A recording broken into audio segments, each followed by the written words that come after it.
حسبنا الله ونعم الوكيل حسبنا الله ونعم الوكيل حسبنا الله ونعم الوكيل حسبنا الله ونعم الوكيل حسبنا الله ونعم الوكيل حسبنا الله ونعم الوكيل حسبنا الله ونعم الوكيل حسبنا الله ونعم الوكيل حسبنا الله ونعم الوكيل حسبنا الله ونعم الوكيل حسبنا الله ونعم الوكيل حسبنا الله ونعم الوكيل حسبنا الله ونعم الوكيل حسبنا الله ونعم الوكيل نعم المولى ونعم النصير نعم المولى ونعم النصير نعم المولى ونعم النصير غفرانك ربنا وإليك المصير لا حول ولا قوة إلا بالله العلي യാസീൻ ഓതാം.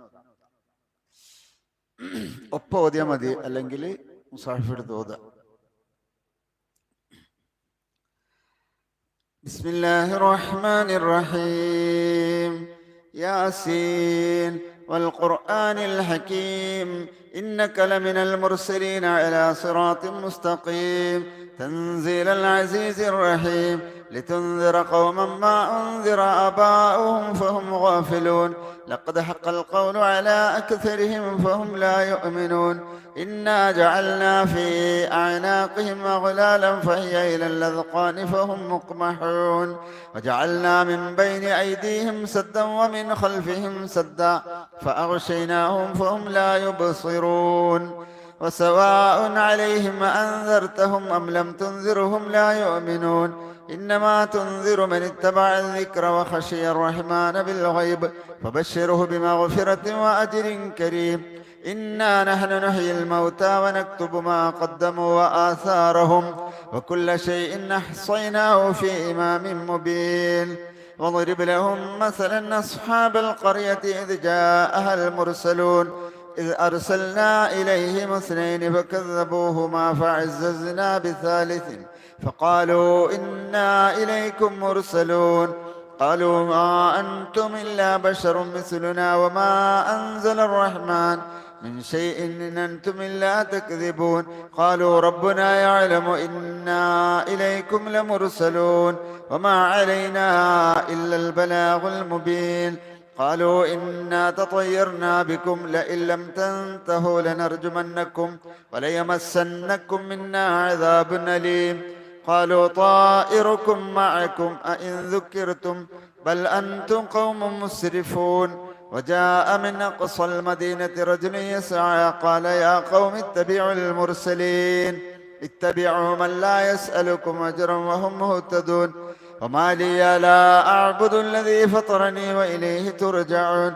أتخذ من دونه آلهة إن يردني الرحمن بضر لا تغن عني شفاعتهم شيئا ولا ينقذون إني إذا لفي ضلال مبين إني آمنت بربكم فاسمعون قيل ادخل الجنة قال يا ليت قومي يعلمون بما غفر لي ربي وجعلني من المكرمين وما أنزلنا على قومه من بعده من جند من السماء وما كنا منزلين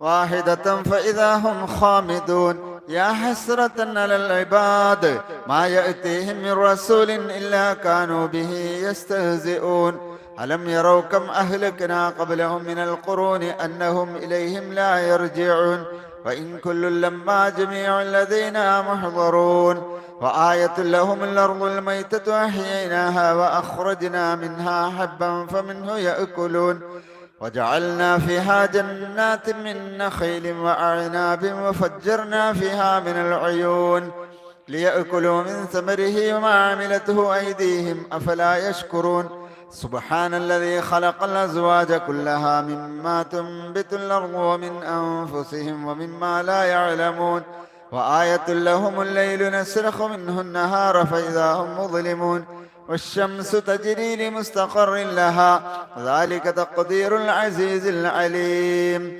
والقمر قدرناه منازل حتى عاد كالعرجون القديم لا الشمس ينبغي لها أن تدرك القمر ولا الليل سابق النهار وكل في فلك يسبحون وآية لهم أنا حملنا ذريتهم في الفلك المشحون وخلقنا لهم من مثله ما يركبون وإن نشأ نغرقهم فلا صريخ لهم ولا هم ينقذون إلا رحمة منا ومتاع إلى حين وإذا قيل لهم اتقوا ما بين أيديكم وما خلفكم لعلكم ترحمون وما تأتيهم من آية من آيات ربهم إلا كانوا عنها معرضين وإذا قيل لهم أنفقوا مما رزقكم الله قال الذين كفروا للذين آمنوا أنطعم من لو يشاء الله أطعمه إن أنتم إلا في ضلال مبين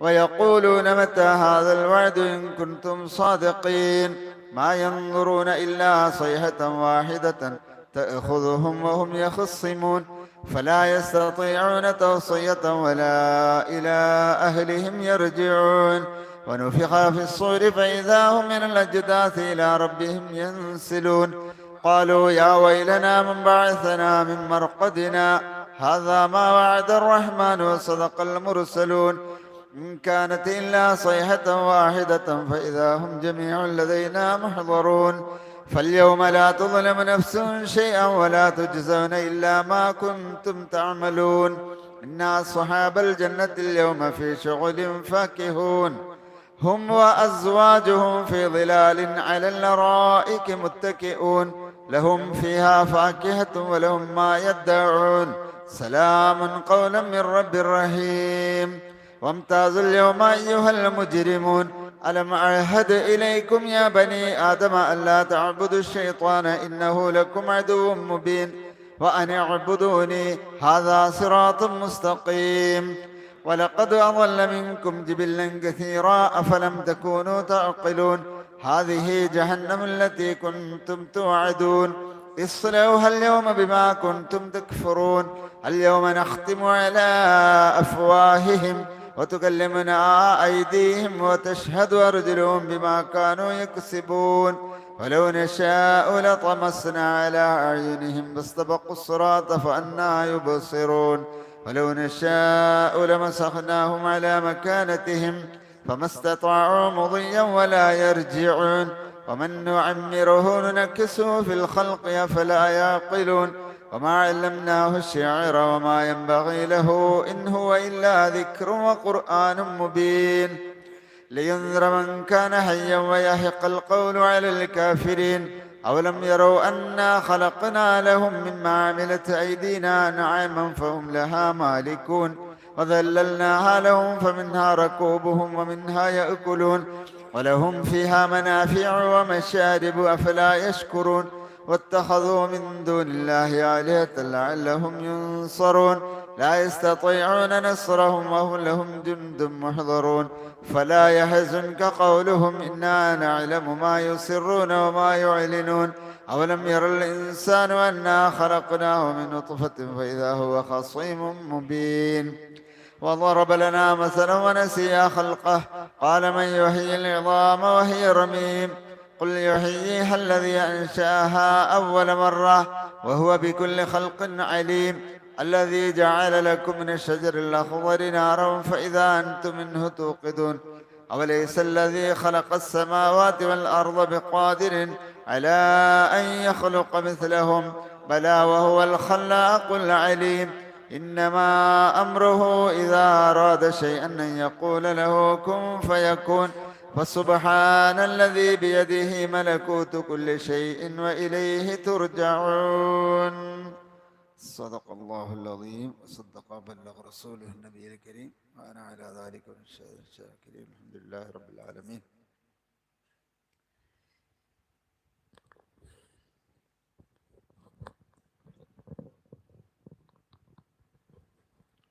അല്ലാഹു സുബ്ഹാനഹു വതആല സ്വീകരിക്കുമാറാകട്ടെ.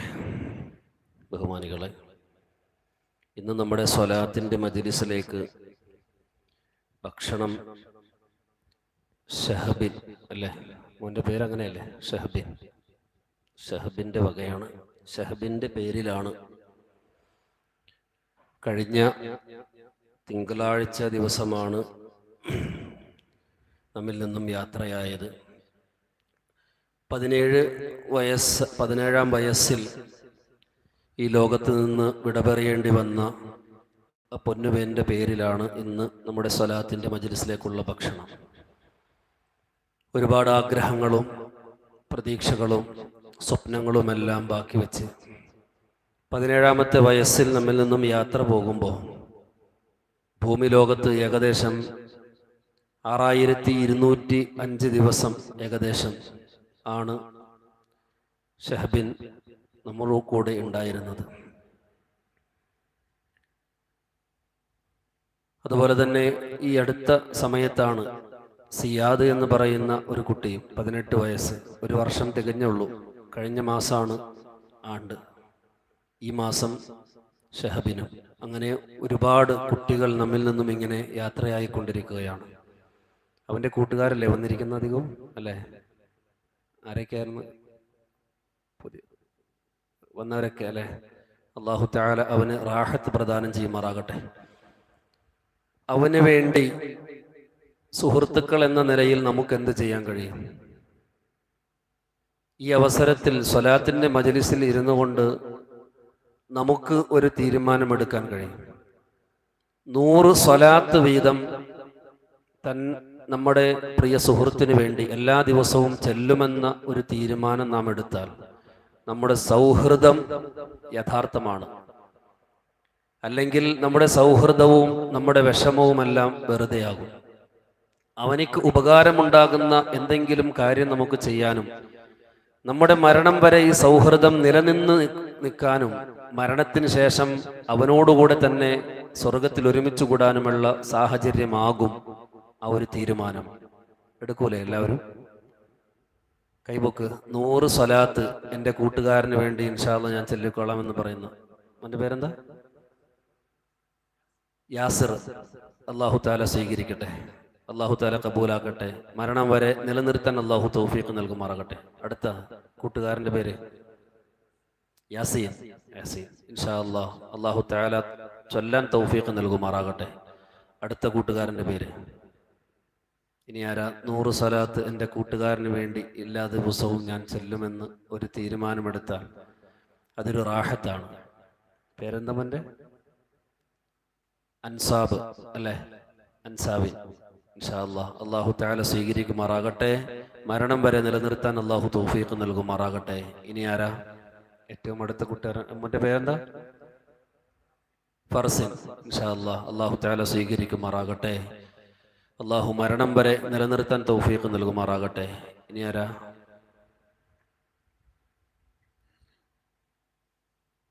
തീരുമാനം എടുക്കുക. കഴിയുന്നത്രയും നമ്മൾ ചെല്ലാനും അവന് വേണ്ടി അമലുകൾ ചെയ്യാനൊക്കെ നമ്മൾ മുന്നോട്ട് വരിക. ഇൻഷാ അല്ലാഹ് അല്ലാഹു തആല ഖൈറായ മാർഗങ്ങളെല്ലാം നമുക്ക് എളുപ്പമുള്ളതാക്കി തരുമാറാകട്ടെ. ഷഹബിനെ സംബന്ധിച്ചിടത്തോളം 17ാമത്തെ വയസ്സിൽ നമ്മോട് വിട പറയേണ്ടി വന്നു. അതിൽ നമുക്ക് ദുഃഖമുണ്ടെങ്കിലും അവനെ സംബന്ധിച്ചിടത്തോളം അത് ഒരു അനുഗ്രഹമാണ്. നമ്മൾ വിഷമത്തിനോടൊപ്പം തന്നെ നമ്മുടെ ചിന്തയെ പോസിറ്റീവായിട്ട് കൊണ്ടുവരിക. പ്രായപൂർത്തിയായതിനു ശേഷം കുറച്ച് കാലം മാത്രമാണ് ജീവിച്ചത്. എന്തുള്ളൂ? ഹിസാബ് നേരിടേണ്ടിയുള്ളൂ. 15 വയസ്സിലാണ് പ്രായപൂർത്തിയായതെങ്കിൽ 2 വർഷത്തെ ഹിസാബെ അവൻ നേരിടേണ്ടി വരുള്ളൂ. നമ്മെ സംബന്ധിച്ചിടത്തോളം നമ്മുടെ ജീവിത കാലയളവ് എങ്ങനെയാണ് എന്ന് നമുക്കറിയാൻ കഴിയില്ല. അപ്പോൾ അവനെ സംബന്ധിച്ചിടത്തോളം അതൊരു നിഅമത്താണ്. ഇനി നമ്മൾ എന്താണ് എടുക്കേണ്ട തീരുമാനം? നബി സല്ലല്ലാഹു അലൈഹി വസല്ലമ തങ്ങൾ പറഞ്ഞത്, ഒരു മയ്യിത്ത് കൊണ്ടുപോകുന്ന സമയത്ത് തങ്ങൾ പറഞ്ഞത് ഇമ്മാ മുസ്തരീഹുൻ ഔ മുസ്തരീഹുൻ ബിഹി, ഇമ്മാ മുസ്തരീഹുൻ ഔ മുസ്തറാഹുൻ. ഒന്നുകിൽ ഈ മയ്യിത്ത് ദുനിയാവിന്റെ ക്ലേശങ്ങളിൽ നിന്നും റാഹത്തെടുക്കാൻ വേണ്ടി പോകുന്നതാണ്, അല്ലെങ്കിൽ ഇമ്മാ മുസ്തറാഹുൻ, ഇവനിൽ നിന്നും ദുനിയാവിലുള്ള മറ്റ് ആളുകൾ റാഹത്തെടുക്കുകയാണ്. ഓരോ വ്യക്തിയും മരണപ്പെടുമ്പോൾ രണ്ടാലൊരു കാര്യമായിരിക്കും. ഒന്നുകിൽ ഈ വ്യക്തി സ്വർഗീയമായ ആനന്ദങ്ങൾ ആസ്വദിക്കാൻ വേണ്ടി പോകുന്നതാണ്, അല്ലെങ്കിൽ രണ്ടാമത്തെ ഓപ്ഷൻ എന്താ? മറ്റുള്ളവർ ഇവനിന്റെ ഉപദ്രവത്തിൽ നിന്നും ആശ്വാസം കൊള്ളുകയാണ്. ഒന്നുകിൽ മുസ്തരീഹാണ്, അല്ലെങ്കിൽ മുസ്തറാഹാണ്. നമ്മൾ എങ്ങനെയാകണം എന്നതിനെ കുറിച്ചാണ് നമ്മൾ ചിന്തിക്കേണ്ടത്. ഇനി ഇപ്പൊ നാം മനസ്സിലാക്കുന്നത് ഷഹബിനെ സംബന്ധിച്ചിടത്തോളം മുസ്തരീഹാണ്, അവൻ റാഹത്തെടുക്കാണ്. ഇനി നമ്മൾ എങ്ങനെയാകണം? എല്ലാവർക്കും സന്തോഷവും സമാധാനവും സമ്മാനിച്ചുകൊണ്ട് നല്ല മക്കളായി വളർന്ന് നമ്മൾ യാത്രയാകുമ്പോഴും അൽഹംദുലില്ലാ, അവൻ ദുനിയാവിന്റെ ക്ലേശങ്ങളിൽ നിന്നും റാഹത്തെടുക്കാൻ വേണ്ടി പോകുന്നതാണ് എന്ന നിലക്കായിരിക്കണം എല്ലാവരുടെയും അഭിപ്രായം. അങ്ങനെ ആയിരിക്കണം. അല്ലാഹു തആല ആ നിലക്ക് നമ്മുടെ മക്കൾക്ക് വളരാൻ തൗഫീഖ് നൽകുമാറാകട്ടെ. നമ്മുടെ ഓരോരുത്തരുടെയും ജീവിതം ആ നിലയിൽ ക്രമീകരിക്കാൻ അല്ലാഹു തൗഫീഖ് നൽകുമാറാകട്ടെ. ഇൻഷാ അല്ലാഹ് ഇനി നമുക്ക് നിന്ന് കുറച്ച് സ്വലാത്ത് ചൊല്ലിക്കൊണ്ട് ദുആ ചെയ്യാം. യാ നബി സലാം അലൈക്കും, യാ റസൂൽ സലാം عليكم, يا حبيب سلام عليكم, صلوات الله عليكم. أشرق البدر علينا فاختفت منه البدور مثل حسنك ما رأينا قط يا وجه سروري. يا نبي سلام، يا رسول سلام عليكم, يا حبيب سلام عليكم.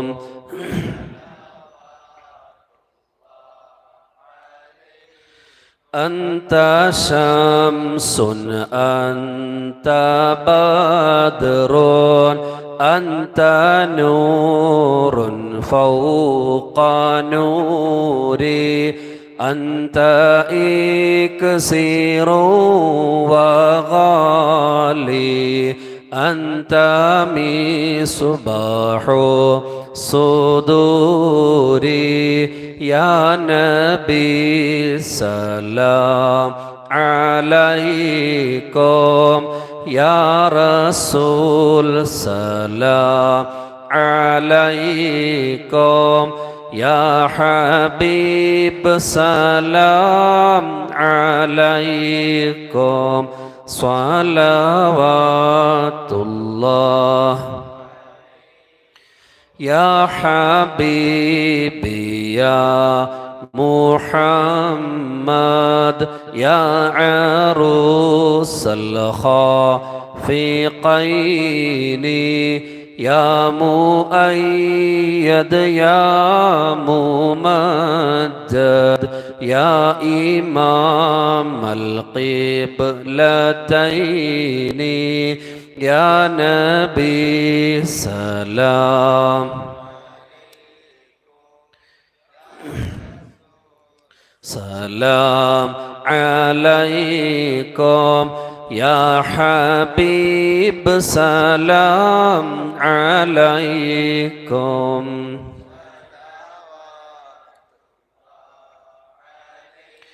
من رأى وجهك يسعد, يا كريم الوالدين.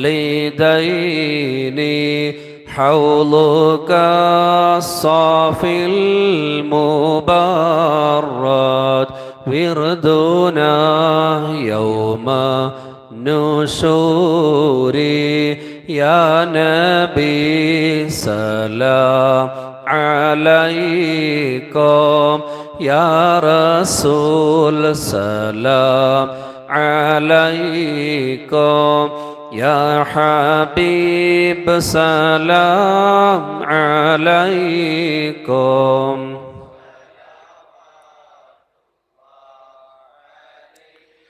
ما رأينا العيسى حنت بالسرى إلا إليك والغمام قد أضلت والملا صلوا عليك يا نبي سلام عليكم يا رسول سلام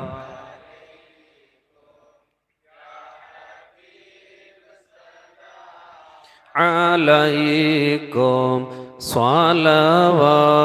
الله وأتاك العود يبكي وتذلل بين يديك واستجارك يا حبيبي عندك اللبي النفور مرحبا يا نور عيني مرحبا جد الحسين مرحبا أهلا وسهلا مرحبا يا خير وتحمل لي رسائل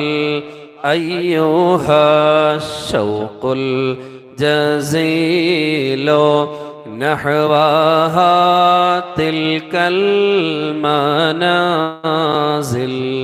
في العشايا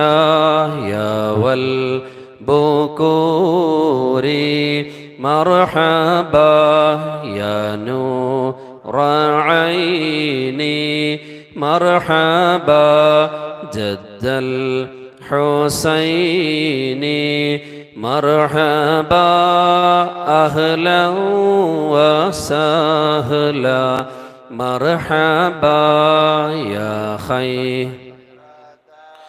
كل من في الكون هام فيك يا باهي الجبين ولهم فيك غرام واشتياق وحنين مرحبا يا نور عيني مرحبا جد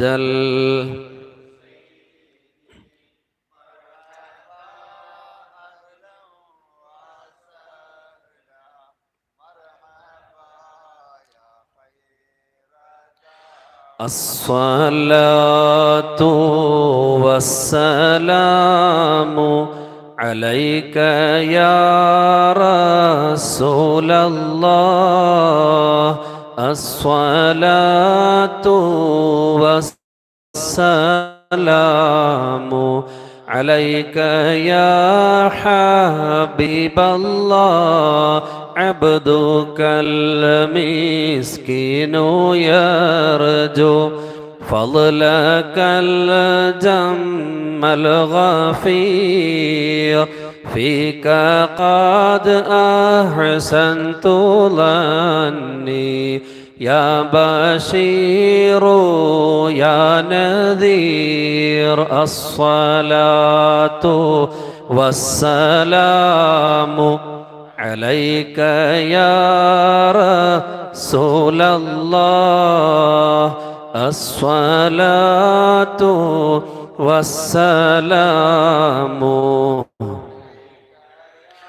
حبيب الله فأغثني وأجرني يا مجير من السعير يا غياثي يا ملاذي في ملمات الأمور الصلاة والسلام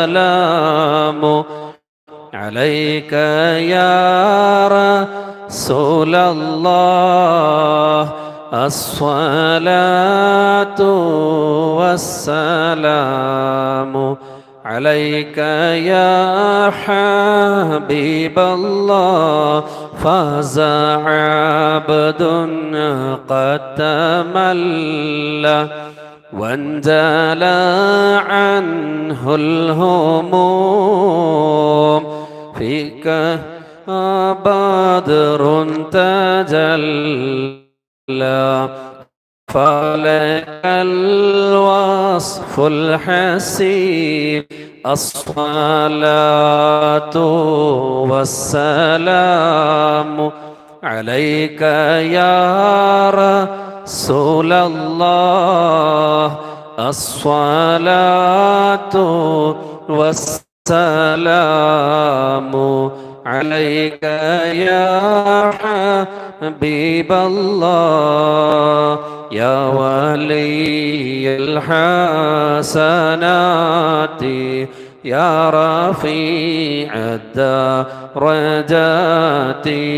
صلى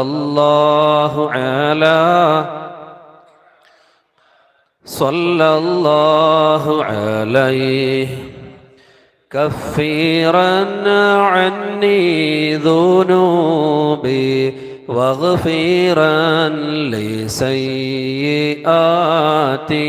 صلى الله على محمد صلى الله عليه أنت غفار الخطايا والذنوب الموبقات صلى الله على محمد صلى الله عليه أنت ستار المساوي ومقيل العثرات صلى الله على محمد صلى الله عليه عليم السر وأخفى مستجيب الدعوات صلى الله على محمد صلى الله عليه ربنا ارحمنا جميعا بجميع الصالحات آمين آمين آمين آمين آمين يا رب العالمين.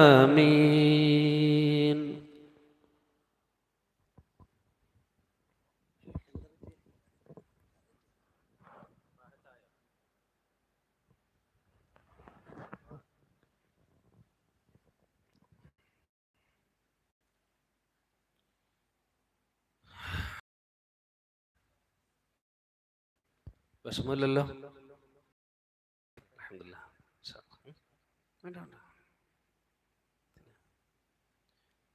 ദുആ ചെയ്യാൻ വസീയത്ത് ചെയ്തേക്കുന്നത് ഷഹബിന് വേണ്ടി ദുആ ചെയ്യാൻ വസീയത്ത് ചെയ്തിട്ടുണ്ട്. ഇന്നത്തെ ഭക്ഷണം അവരുടെ വകയാണ്. അല്ലാഹു തആല സ്വീകരിക്കുമാറാകട്ടെ. ഇതിൻ്റെ എല്ലാം മിസ്ല സവാബ് അവൻ്റെ റൂഹിലേക്ക് എത്തിച്ചു കൊടുക്കുമാറാകട്ടെ. ഈ സദസ്സ് കണ്ടുകൊണ്ട് സന്തോഷിക്കാൻ അള്ളാഹു അവന് തൗഫീഖ് നൽകുമാറാകട്ടെ. നമ്മുടെ പള്ളിയുടെ സമീപം താമസിക്കുന്ന സഹോദരൻ്റെ ഉമ്മ കാലിൻ്റെ ഓപ്പറേഷന് വേണ്ടി ഹോസ്പിറ്റലിൽ അഡ്മിറ്റ് ചെയ്തിരിക്കുകയാണ്. അസുഖം പെട്ടെന്ന് ശിഫയാകാൻ വേണ്ടി ദുആ ചെയ്യാൻ മകൻ ആവശ്യപ്പെട്ടിട്ടുണ്ട്. അള്ളാഹു സുബ്ഹാനഹു വ തആല ആ മാതാവിൻ്റെ എല്ലാ വിഷമങ്ങളും പ്രയാസങ്ങളും മാറ്റി കൊടുക്കുമാറാകട്ടെ. എത്രയും പെട്ടെന്ന് ഹോസ്പിറ്റലിൽ നിന്നും മോചിതയാകാൻ അള്ളാഹു അവർക്ക് തൗഫീഖ് നൽകുമാറാകട്ടെ. അറിയപ്പെടുന്ന ദീനി പ്രവർത്തകൻ്റെ ഉമ്മ ആശുപത്രിയിൽ അഡ്മിറ്റ് ചെയ്തിരിക്കുകയാണ്. അസുഖം പെട്ടെന്ന് ശിഫയാകാൻ വേണ്ടി ദുആ ചെയ്യാൻ മകൻ ആവശ്യപ്പെട്ടിട്ടുണ്ട്. അല്ലാഹു സുബ്ഹാനഹു വ തആല ആ ഉമ്മയുടെ എല്ലാ വിഷമങ്ങളും പ്രയാസങ്ങളും മാറ്റി കൊടുക്കുമാറാകട്ടെ. എത്രയും പെട്ടെന്ന് അസുഖം ശിഫയാക്കി ഹോസ്പിറ്റലിൽ നിന്നും ഡിസ്ചാർജ് ആകാൻ അള്ളാഹു തൗഫീഖ് നൽകുമാറാകട്ടെ. എല്ലാ ബുദ്ധിമുട്ടുകളും പ്രയാസങ്ങളും അള്ളാഹു മാറ്റി കൊടുക്കുമാറാകട്ടെ. ഒരു സഹോദരൻ്റെ വിദേശത്തുള്ള ബിസിനസ്സിൽ വന്നിട്ടുള്ള ബുദ്ധിമുട്ടുകൾ എത്രയും പെട്ടെന്ന് പ്രയാസങ്ങളെല്ലാം മാറി റാഹത്ത് കിട്ടുന്നതിന് വേണ്ടി ദുആ ചെയ്യാൻ വസിയ്യത്ത് ചെയ്തിട്ടുണ്ട്. അള്ളാഹു സുബ്ഹാനഹു വ തആല ആ സഹോദരൻ്റെ ബിസിനസ്സിൽ എല്ലാവിധ ബറക്കത്തും നൽകുമാറാകട്ടെ. ബിസിനസ്സിൽ നേരിടുന്ന എല്ലാ വിഷമങ്ങളും പ്രയാസങ്ങളും അള്ളാഹു മാറ്റി കൊടുക്കുമാറാകട്ടെ. ഒരു സഹോദരിയുടെ വീട് പണി പൂർത്തിയാകുന്നതിനും സഹോദരിയുടെ കൈ പൊള്ളിയിരിക്കുകയാണ്, പെട്ടെന്ന് ശിഫയാകുന്നതിനും വേണ്ടി ദുആ ചെയ്യാൻ വസിയ്യത്ത് ചെയ്തിട്ടുണ്ട്. അള്ളാഹു സുബ്ഹാനഹു വ തആല വീട് പണി പൂർത്തിയാകുന്നതിനുള്ള എല്ലാ മാർഗങ്ങളും അള്ളാഹു എളുപ്പമുള്ളതാക്കി കൊടുക്കുമാറാകട്ടെ. എത്രയും പെട്ടെന്ന് ആ ഭവനത്തിലേക്ക് എത്തിപ്പെടാൻ കയറിക്കൂടാൻ അള്ളാഹു തൗഫീഖ് നൽകുമാറാകട്ടെ. സഹോദരിയുടെ കയ്യിലേറ്റിരിക്കുന്ന എല്ലാ വിഷമങ്ങളും അള്ളാഹു തആല മാറ്റി കൊടുക്കുമാറാകട്ടെ. കൈയുടെ എല്ലാ പ്രയാസങ്ങളും ബുദ്ധിമുട്ടുകളും അള്ളാഹു മാറ്റി പൂർണ്ണമായ ശിഫ നൽകുമാറാകട്ടെ. ഉപ്പയുടെ കണ്ണിന് കാഴ്ചക്കും ഒരു ടെസ്റ്റ് ഉണ്ട്, അതിൽ പ്രത്യേകം കുഴപ്പമൊന്നുമില്ലാതിരിക്കാൻ ശിഫയാകുന്നതിന് വേണ്ടി ദുആ ചെയ്യാൻ വസിയ്യത്ത് ചെയ്തിട്ടുണ്ട്. അള്ളാഹു സുബ്ഹാനഹു വ തആല സഹോദരിയുടെ ഉപ്പയുടെ കണ്ണിൻ്റെ എല്ലാ പ്രയാസങ്ങളും മാറ്റി കൊടുക്കുമാറാകട്ടെ. എല്ലാ വിഷമങ്ങളും അള്ളാഹു തആല മാറ്റി കൊടുക്കുമാറാകട്ടെ. ഉംറക്ക് പോകാൻ ഒരുങ്ങിയിട്ടുണ്ട്, തടസ്സങ്ങളൊന്നുമില്ലാതെ പോയി വരാൻ തൗഫീഖിന് വേണ്ടി ദുആ ചെയ്യാൻ വസിയ്യത്ത് ചെയ്തിട്ടുണ്ട്. അള്ളാഹു തആല നല്ല രീതിയിൽ ഉംറക്ക് പോയി മടങ്ങാൻ അള്ളാഹു തൗഫീഖ് നൽകുമാറാകട്ടെ. ഉംറ എന്ന ആ ഒരു സ്വപ്നത്തിലേക്കുള്ള ലക്ഷ്യങ്ങളെല്ലാം അള്ളാഹു തആല എളുപ്പമുള്ളതാക്കി കൊടുക്കുമാറാകട്ടെ. കണ്ണേറിൽ നിന്നും സിഹറിൽ നിന്നും രക്ഷ നേടുന്നതിനും കടങ്ങളിൽ നിന്നും കരകയറുന്നതിനും വേണ്ടി ദുആ ചെയ്യാൻ വസിയ്യത്ത് ചെയ്തിട്ടുണ്ട്. അള്ളാഹു സുബ്ഹാനഹു വ തആല കണ്ണേറിൽ നിന്നും സിഹറിൻ്റെയും ഉപദ്രവത്തിൽ നിന്നും അള്ളാഹു എല്ലാവിധ സലാമത്തും നൽകി അനുഗ്രഹിക്കുമാറാകട്ടെ. കടങ്ങളിൽ നിന്നും രക്ഷപ്പെടുന്നതിനു വേണ്ടി കടങ്ങൾ വീട്ടുന്നതിനുള്ള എല്ലാ മാർഗങ്ങളും അള്ളാഹു എളുപ്പമാക്കി കൊടുക്കുമാറാകട്ടെ. മരണപ്പെട്ടു പോയ മാതാവിനും പിതാവിനും അതുപോലെ തന്നെ മക്കളുടെ ബിസിനസ്സിനും ബറക്കത്തിന് വേണ്ടി ദുആ ചെയ്യാൻ ഒരു സഹോദരി വസിയ്യത്ത് ചെയ്തിട്ടുണ്ട്. അല്ലാഹു തആല മക്കളുടെ സ്വദേശത്തും വിദേശത്തുമുള്ള മക്കളുടെ എല്ലാ ജോലികളിലും ബറക്കത്ത് നൽകുമാറാകട്ടെ, ബിസിനസ്സിൽ ബറക്കത്ത് നൽകുമാറാകട്ടെ. മരണപ്പെട്ടു പോയ മാതാപിതാക്കൾക്ക് അല്ലാഹു മഗ്ഫിറത്തും റഹ്മത്തും നൽകുമാറാകട്ടെ. വിവാഹപ്രായമെത്തിയതായ മകന് വേണ്ടി പ്രത്യേകം ദുആ ചെയ്യാൻ വസിയ്യത്ത് ചെയ്തിട്ടുണ്ട്. അല്ലാഹു തആല എത്രയും പെട്ടെന്ന് സ്വാലിഹത്തായ ഇണയെ അടുപ്പിച്ചു കൊടുക്കുമാറാകട്ടെ. കിട്ടിയതായ ബന്ധങ്ങളിൽ അല്ലാഹു ബറക്കത്ത് നൽകുമാറാകട്ടെ. ഇൻഷാ അല്ലാഹ് ദുആ ചെയ്യാം.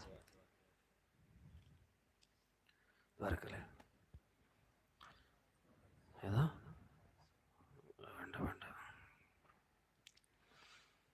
الحمد لله رب العالمين حمدا يوافي نعمه ويكافئ مزيدا. اللهم صل وسلم على رسولك سيدنا محمد وعلى آل سيدنا مولانا محمد. اللهم أنزله المقعد المقرب عندك يوم القيامة صلاة تنجينا بها من جميع الأهوال والبليات وتسلمنا بها من جميع الأسقام والآفات وتطهرنا بها من جميع السيئات وتغفر لنا بها جميع الخطيئات وتقضي لنا بها جميع الحاجات وترفعنا بها عندك أعلى الدرجات وتبلغنا بها أقصى الغايات من جميع الخيرات في الحياة وبعد الممات. اللهم أوصل بلغ مثل ثواب ما قرأناه من القرآن العظيم وما صليناه ما سلمناه ما قلنا قول لا إله إلا الله ما مدحناه. هذه هدية واصلة ورحمة نازلة وبركة شاملة أولا منا إلى حضرة روح نبينا سيدنا مصطفانا محمد صلى الله عليه وسلم. اللهم ارزقنا في الدنيا زيارته في الآخرة شفاعته في القلب محبته في الحياة اتباعه وأوردنا حوضه المورود واحشرنا غدا تحت ظل لوائه المعقود. وإلى حضرات أرواح آبائنا وأمهاتنا وأساتذتنا مشايخنا وإلى حضرات أرواح من ماتوا منا عامة وإلى حضرة روح من نبيناه بتلاوتنا خاصة يا ذا الجلال والإكرام. اللهم اغفر لنا واغفر لهم وارحمنا وارحمهم واعف عنا واعف عنهم وعافنا وعافهم يا رب العالمين. അർഹമുർ റഹീമായ രാജസയ്യിദായ നാഥ, ഞങ്ങളെ നീ സ്വീകരിക്കണേ അല്ലാഹ്. ഞങ്ങളുടെ ദോഷങ്ങൾ മാപ്പാക്കി ആഖിബത്ത് നീ നന്നാക്കണം അല്ലാ. പടച്ചവനെ ഞങ്ങളുടെ എല്ലാ കാര്യങ്ങളിലും നീ സലാമത്ത് നൽകണേ അല്ലാ. ഞങ്ങളുടെ കൽബകങ്ങളിൽ ഈമാൻ നൽകണേ അല്ലാ, ഇഖ്ലാസ് നൽകണേ അല്ലാ, ഹിദായത്തിന്റെ മാർഗങ്ങൾ എളുപ്പമാക്കണേ അല്ലാ. ഞങ്ങൾക്ക് നീ തഖ്വ നൽകി അനുഗ്രഹിക്കണേ അല്ലാ, തവക്കുൽ നൽകി അനുഗ്രഹിക്കണേ അല്ലാ, ഇസ്തിഖാമത്ത് നൽകി അനുഗ്രഹിക്കണേ അല്ലാ. ഞങ്ങളുടെ കൽബകങ്ങളെ നീ ശുദ്ധീകരിക്കണേ അല്ലാ. പടച്ചവനെ, നിനക്ക് ഇഷ്ടമില്ലാത്ത എന്തെല്ലാം ദുസ്വഭാവങ്ങൾ ഞങ്ങളുടെ ഹൃദയങ്ങളിലുണ്ടോ അതെല്ലാം നീ അറിയുന്നവനാണ് അല്ലാഹുവെ. സംസ്കരിക്കാൻ നീ തൗഫീഖ് നൽകണേ അല്ലാ. നിന്നെ കുറിച്ചുള്ള ഓർമ്മ ഞങ്ങളുടെ മനസ്സുകളിൽ തന്ന് നീ അനുഗ്രഹിക്കണേ അല്ലാ. പൈശാചികമായ കെണിവലകളിൽ നിന്നും ഞങ്ങളെയും ഞങ്ങൾക്ക് വേണ്ടപ്പെട്ട എല്ലാവരെയും നീ കാക്കണേ അല്ലാ. സ്വലാത്തിന്റെ മജ്ലിസിലെത്തിയിരിക്കുന്ന ഞങ്ങളെ ഏവരെയും നീ സ്വീകരിക്കണേ അല്ലാ. കാരണവന്മാരെ നീ കബൂലാക്കണേ അല്ലാ. ശാരീരികമായ അസ്വസ്ഥതകളുള്ളവരുണ്ട് അല്ലാഹുവേ, നീ ആഫിയത്ത് നൽകണേ അല്ലാ. വിഷമങ്ങൾ നീ മാറ്റിക്കൊടുക്കണേ അല്ലാ. ആഫിയത്തുള്ള ദീർഘായുസ് നൽകി നീ അനുഗ്രഹിക്കണേ അല്ലാ. സലാത്തിന്റെ മജ്ലിസിൽ വന്നിരിക്കുന്ന യുവാക്കളെ നീ അനുഗ്രഹിക്കണേ അല്ലാ, നീ കബൂലാക്കണേ അല്ലാ. എല്ലാ ഹലാലായ മുറാദുകളും നീ സഫലീകരിക്കണേ അല്ലാ. ദീനിന്റെ സഹായികളും ശബ്ദങ്ങളുമാക്കണേ അല്ലാ. പടച്ചവനെ അല്ലാഹുവേ, കൗമാരപ്രായക്കാരായ ഒരുപാട് ആളുകൾ വന്നിട്ടുണ്ട് അല്ലാഹുവേ, നീ സ്വീകരിക്കണേ അല്ലാ. കൗമാരവും യൗവനവും ദീനിന്റെ മാർഗത്തിലാകാൻ നീ തൗഫീഖ് നൽകണേ അല്ലാ. നിന്റെ പൊരുത്തത്തിൽ ജീവിക്കാൻ നീ തൗഫീഖ് നൽകണേ അല്ലാ. പടച്ചവനെ, സ്വലാത്തിന്റെ മജ്ലിസിൽ ഒരുമിച്ച് കൂടിയിട്ടുള്ള ആലിമീങ്ങളെ നീ കബൂലാക്കണേ അല്ലാ. ഇൽമിലും സേവനത്തിലും നീ ബറക്കത്ത് നൽകണേ അല്ലാ. പടച്ചവനെ, സ്വലാത്തിന്റെ മജ്ലിസിൽ വന്നിരിക്കുന്ന ഉമ്മമാരെയും സഹോദരിമാരെയും കുഞ്ഞുമക്കളെയും നീ കബൂലാക്കണേ അല്ലാ. ആഫിയത്ത് നൽകണേ അല്ലാ, സിഹത്ത് നൽകണേ അല്ലാ, സലാമത്ത് നൽകണേ അല്ലാ. അവരുടെ ഭർത്താക്കന്മാരുടെ ജോലികളിൽ നീ ബറക്കത്ത് നൽകണേ അല്ലാ. കുടുംബജീവിതത്തിൽ നീ ഖൈർ നൽകണേ അല്ലാ. സ്വലാത്തിന്റെ മജ്ലിസിലേക്ക് വന്നിരിക്കുന്ന ഓരോ ചവിട്ടടിക്കും ഉന്നതമായ പദവി നൽകി നീ അനുഗ്രഹിക്കണേ അല്ലാ. പടച്ചവനെ, നീ ഖൈറിലാക്കണം റഹ്മാനെ. ഞങ്ങളുടെ വിഷമങ്ങൾ എന്തൊക്കെയാണെന്ന് നീ അറിയുന്നവനാണ്, പരിഹരിക്കണേ അല്ലാ. പടച്ചവനെ, ഞങ്ങളിലും ഞങ്ങളുമായി ബന്ധപ്പെട്ടവരിലും ദുആ കൊണ്ട് ഏൽപ്പിച്ചവരിലും രോഗങ്ങൾ കൊണ്ട് പ്രയാസപ്പെടുന്നവരുണ്ട്, നീ ശിഫ നൽകണേ അല്ലാ. ആഫിയത്ത് നൽകണേ അല്ലാ. കാലിന് വിഷമമുള്ളതായ ആ ഉമ്മയുടെ പ്രയാസം നീ മാറ്റിക്കൊടുക്കണേ അല്ലാ. മദ്രസയുടെ സമീപത്ത് താമസിക്കുന്ന ഹംസക്കയും അവരുടെ സഹധർമ്മിണിയും പലവിധ രോഗങ്ങൾ കൊണ്ടും പ്രയാസപ്പെടുന്നുണ്ട്, നീ ശിഫ നൽകണേ അല്ലാ. ആഫിയത്ത് നൽകണേ അല്ലാ. കയ്യിന് പൊള്ളലേറ്റ സഹോദരിക്ക് നീ ആഫിയത്ത് നൽകണേ അല്ലാ, ശിഫ നൽകണേ അല്ലാ. മാതാപിതാക്കളുടെ രോഗങ്ങൾ ശിഫയാകുന്നതിന് വേണ്ടി ദുആ ചെയ്യാൻ വസിയത്ത് ചെയ്തവർ അല്ലാഹുവേ, മാതാപിതാക്കൾക്ക് നീ ആഫിയത്ത് നൽകണേ അല്ലാ. പടച്ചവനെ, ഞങ്ങളുടെ ഓരോരുത്തരുടെയും മാതാപിതാക്കൾക്ക് നീ ആഫിയത്തുള്ള ദീർഘായുസ്സ് നസീബാക്കണേ അല്ലാ. പടച്ചവനെ, മരണപ്പെട്ട മാതാപിതാക്കളുള്ളവരുണ്ട്, നീ പുറത്തു കൊടുക്കണേ അല്ലാ. പടച്ചവനെ, ഇണകളിലും സന്താനങ്ങളിലും കൺകുളിർമ പ്രദാനം ചെയ്യണേ അല്ലാ. പടച്ചവനെ, ഞങ്ങളുടെ മക്കളെ നീ സ്വീകരിക്കണേ അല്ലാ. മക്കളെ നീ അനുഗ്രഹിക്കണേ അല്ലാ. പടച്ചവനെ, ഞങ്ങളുടെ എല്ലാവരുടെയും എല്ലാ മക്കൾക്കും എല്ലാവിധ കാവലും നൽകി നീ അനുഗ്രഹിക്കണേ അല്ലാ. പടച്ചവനെ, എല്ലാവിധ കാവലും നൽകി നീ അനുഗ്രഹിക്കണേ അല്ലാ. പഠിക്കുന്ന മക്കൾക്ക് നല്ല രീതിയിൽ പഠിക്കാനുള്ള ബുദ്ധിയും ഓർമ്മയും നൽകി ഭാഭാസുരമാക്കണേ അല്ലാ. പടച്ചവനെ, വിവാഹം ഉറപ്പിച്ചിരിക്കുന്ന മക്കളുണ്ട് അല്ലാഹുവേ, വൈവാഹിക ജീവിതത്തിന്റെ എല്ലാ മാർഗങ്ങളിലും നീ ഖൈർ നൽകണേ അല്ലാ. പടച്ചവനെ, വിവാഹത്തിന് വേണ്ടി അന്വേഷിക്കുന്നവരുണ്ട്, ഖൈറായത് അടുപ്പിച്ചു കൊടുക്കണേ അല്ലാ. പടച്ചവനെ, ദാമ്പത്തിക ജീവിതത്തിലേക്ക് കടന്ന് മക്കളുടെ ദാമ്പത്തിക ജീവിതത്തിൽ നീ ഖൈർ നൽകണേ അല്ലാ. പടച്ചവനെ, ജോലി ചെയ്യുന്ന മക്കളുടെ ജോലികളിൽ നീ ബറക്കത്ത് നൽകണേ അല്ലാ. ബിസിനസ്സിൽ നീ അഭിവൃദ്ധി നൽകണേ അല്ലാ. സ്വദേശത്തും വിദേശത്തുമുള്ള മക്കളുടെ ജോലികളിൽ നീ ബറക്കത്ത് നൽകണേ അല്ലാ. പടച്ചവനെ, വിദേശ രാജ്യങ്ങളിൽ ഞങ്ങൾക്ക് വേണ്ടപ്പെട്ടവർ പലരുമുണ്ട് അല്ലാഹുവേ, അവരുടെ എല്ലാവരുടെയും ജോലികളിൽ നീ ബറക്കത്ത് നൽകണേ അല്ലാ. പടച്ചവനെ, ഞങ്ങളുടെ ഓരോരുത്തരുടെയും ഉപജീവന മാർഗങ്ങളിൽ നീ ഖൈർ നൽകണേ അല്ലാ. പടച്ചവനെ, എല്ലാവിധ ആഫാത്ത്, മുസീബാത്ത്, ശർറ്, ഫിത്ന, ഫസാദുകളിൽ നിന്നും നീ സലാമത്ത് നൽകണേ അല്ലാ. പടച്ചവനെ, ഞങ്ങളുടെ കാര്യങ്ങൾ നീ ഏറ്റെടുക്കണേ അല്ലാ. മഹലിന്റെ കാര്യം നീ ഏറ്റെടുക്കണേ അല്ലാ. മഹലിന്റെ എല്ലാ ദീനീപരമായ കാര്യങ്ങളിലും നീ സഹായിക്കണേ അല്ലാ.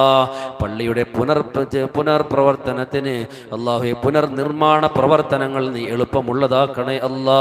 എത്രയും പെട്ടെന്ന് പൂർത്തീകരിക്കാൻ നീ തൗഫീഖ് നൽകണേ അല്ലാ. പടച്ചവനെ അല്ലാഹുവേ, ഖൈറിന്റെ വാതിലുകൾ ഞങ്ങളിലേക്ക് നീ തുറക്കണേ അല്ലാ. പടച്ചവനെ, ഞങ്ങൾക്ക് വേണ്ടപ്പെട്ടവർ പലരും 6 അടി മണ്ണിലാണ്. അല്ലാഹുവേ, അവർക്ക് നീ പുറത്തു കൊടുക്കണേ അല്ലാ. ഞങ്ങളെ സ്നേഹിച്ചവർ, ഞങ്ങളെ ലാളിച്ചവർ, ഞങ്ങൾക്ക് വേണ്ടി പല രീതിയിലുള്ള പരിശ്രമങ്ങളും നടത്തിയവർ ഇന്ന് 6 അടി മണ്ണിലാണ്, മണ്ണിനോട് ചേർന്നിരിക്കുകയാണ്. അവരെ നീ സ്വീകരിക്കണേ അല്ലാ. മഗ്ഫിറത്ത് നൽകണേ അല്ലാ. മർഹമത്ത് നൽകണേ അല്ലാ.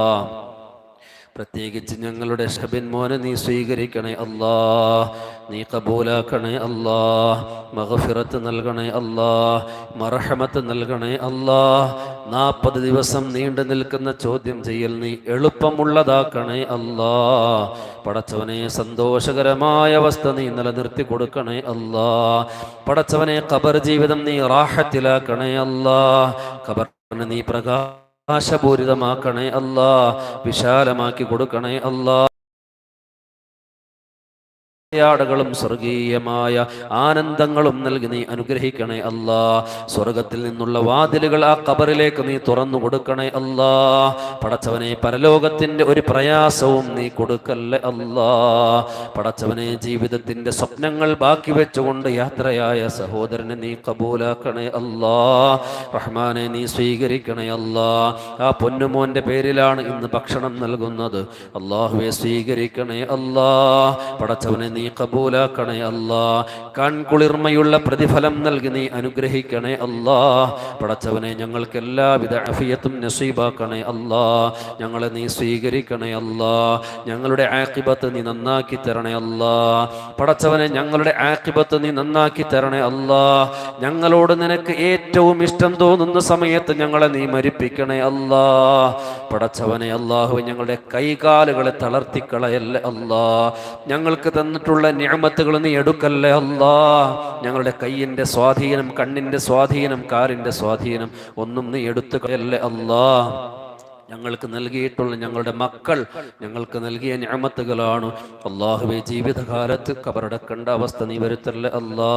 പടച്ചവനെ, അവർക്ക് നീ ആഫിയത്തുള്ള ദീർഘായുസ്സു നസീബാക്കണേ അല്ലാ.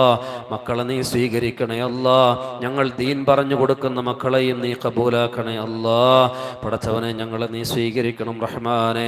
ഞങ്ങളുടെ വിഷമങ്ങൾ നീ പരിഹരിക്കണേ.